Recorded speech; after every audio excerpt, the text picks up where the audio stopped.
Hello, welcome to another Fantasy Premier League video. My name is Steve, and my wildcard was active for blank game week 34. Yeah, I was off on an alternative strategy using the wildcard to deal with the blank game week, in which I did have 10 blanking players heading into game week 34.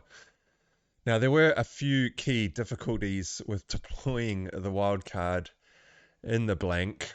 One was that I had to block the key free hitting assets that could do some serious damage, as many managers out there were using free hits this week. Lots of decent teams coming up against relegated sides. I also needed to use the wildcard to set up for the double in game week 36. Well, the potential double in game week 36, which now does not look like it is going to transpire. But had it transpired into a double, I also had to build the wildcard in a way that would be able to handle the blank in game week 37, which would have been the result of doubling teams in game week 36. And I still have my bench boost up my sleeve, so I was also trying to set up a wildcard in order to bench boost in game week 36 as well. And of course, I did also mention that there was the potential that there would be no doubles or blanks, and so the wildcard also needed to handle that scenario as well. Now, with a couple of fixtures that have been rearranged, it does look unlikely that there are going to be any doubles in game week 36. And I think the wildcard's going to be okay for that, but we'll talk through that in a little bit. Now, I've been on the comeback trail, having fallen all the way down to 4.2 million in game week 11. And heading into game week 34, I'd clawed my way back all the way back up to 730k with my wildcard active. I did have a target of the top 200k. Fortunately, too many of those free hit assets that I didn't own ended up doing really well, and there were some big scores out there, especially if you were on a free hit. So I have come away with a small red arrow. I was just trying to get any, hold rank or get a small green, blocking most of those key free hit assets, but I have fallen a little bit further down from 730 to 768. Not great. There was a few key assets that are different in the team to what I did put on the wildcard video last week, which I will go through. So the first one was Cunha versus Wissa. Now, Cunha was the player that I was the most worried about going into blank game week 34. Now, he was in the wildcard video last week, but I did discuss that I was likely going to shift him across to Wissa. Now, the reason I was so worried about him was that every free hit team was probably going to have him in for that very plum fixture at home to Leicester. But I was obviously looking. I'm coming back in off the wild card with only one free transfer in game week 35. So any additional players that I did put into the wild card were likely going to cost me hits in game week 36. And so it was very much will Cunha outscore Wissa in this case by more than 4 points to make it worthwhile bringing him in for that Leicester game, just to block that one spot for blank game week 34. I was also looking ahead to game week 35, and Cunha is away to Man City this week, which I also wanted to avoid. So Cunha really did need to do all of that damage in game week 34. And of course, he smashed it. So Cunha came away with 15 points, which is 1 goal, 2 assists, and maximum bonus points. Wissa, the player that I did end up going for instead, only came away with 7 points from his 1 goal and 1 bonus point.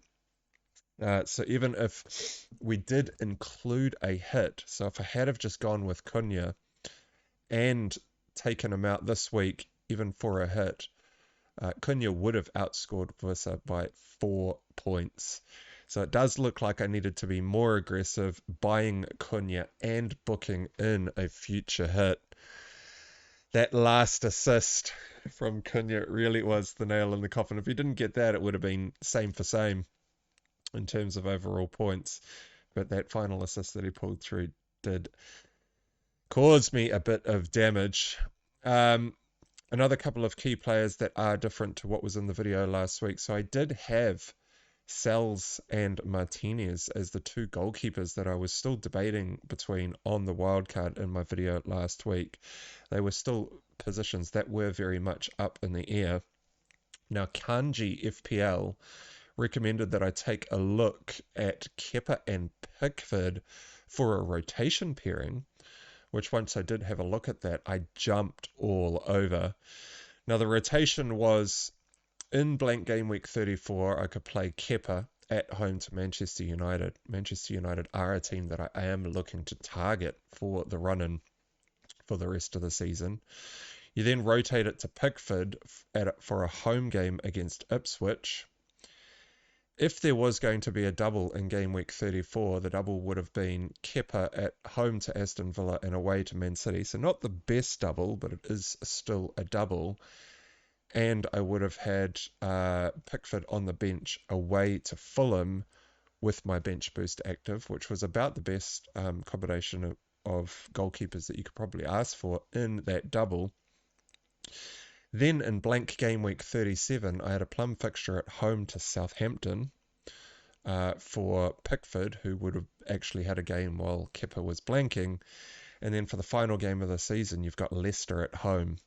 Forget if it's Pickford or Kepa at this point. But anyway, that was a huge set of rotational pairings. So big thanks to Kanji FPL and a few others who did actually comment on this in the video last week. So thanks for all of you who did send in your thoughts. Unfortunately, though, Evan Nielsen got himself sent off in the 70th minute while they were still 1-0 up against Manchester United. And then the 10 men of Bournemouth conceded a pretty scrappy goal, all things considered, in the 96th minute of the game to ruin my double clean sheet. Now, that was a very painful goal to go in right at the death of the game. And that double clean sheet wipeout was actually the difference between a small red and a small green arrow for my team this week, because I did have Dean Huijsen and Kepa in net. So I'm still very happy with the goalkeeper pairing, but just super gutted that double clean sheet did not come through. Elsewhere I had triple Newcastle in the team for that Ipswich game. I could not avoid the Ipswich game, even though I do know that I was probably only going to be holding Newcastle assets for a very short time in my team. All three of the Newcastle lads did return in game week 34. Livramento with 6 points, Jacob Murphy with an assist at 6 points, Isak with a goal at 6 points. So they all came away with returns, but none of them returned enough to sell them for a hit in game week 36, which was the plan if there were going to be doubles in game week 36. None of them really did enough damage against Ipswich in order to make that viable, and now there doesn't even look like there are going to be doubles. So I won't be selling any of them. I'll talk about my moves in a sec. We'll just tidy off the rest of this first. I mean, I will be holding them for the Brighton game this week, and I'll reassess them in game week 36. But the damage was still done to my team.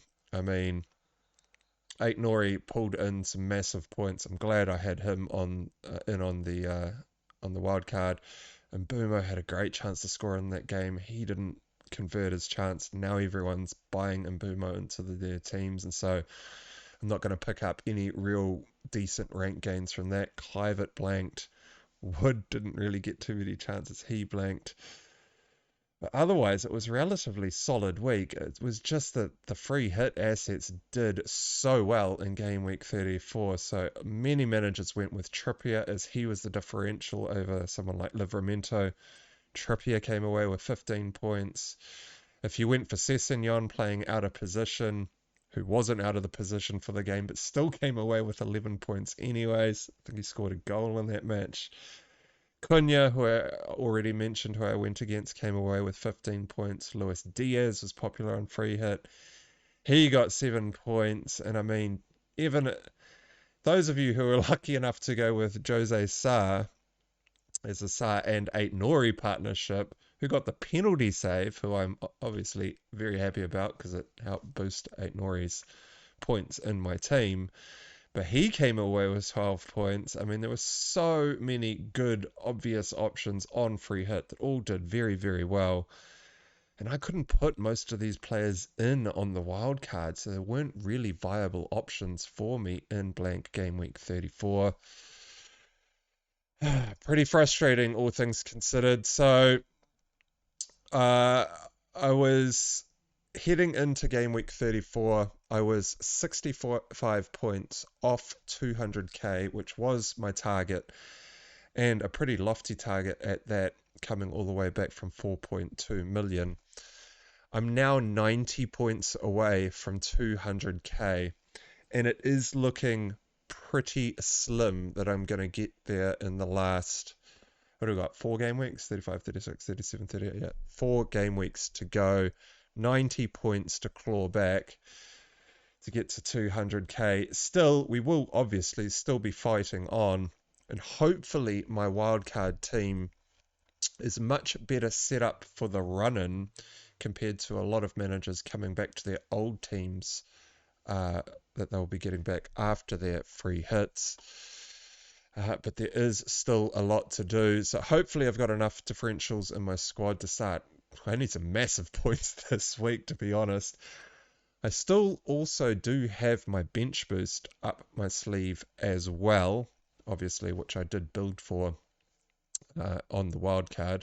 Now, I had planned to deploy this in game week 36 for the double, and I was looking to sell some Newcastle assets to bolster that bench boost with maybe a couple more doubling assets. But now none of my bench members are likely going to be doubling in game week 36 because it's unlikely that there are going to be any doubles. So I probably need to reassess which week is going to be the best to deploy my bench boost.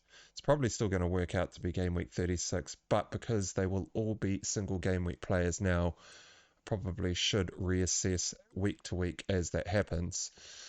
Of course, game week 35 is clearly not the week to be deploying my bench boost, as I have Kepa away to Arsenal with Kluivert and Huijsen also away to Arsenal, and 8 Nori away to Man City. This is definitely not the week that I will be turning it on, but it might still come through, say, game week 36, 37, or 38.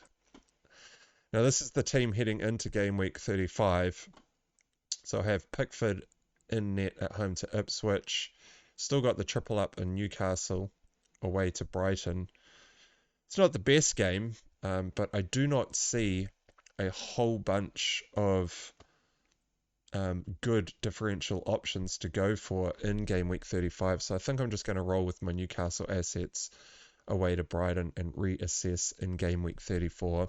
I've got the double up of Man City defense at home to Wolves. I've got Salah away to Chelsea. Mbeumo is already in the team.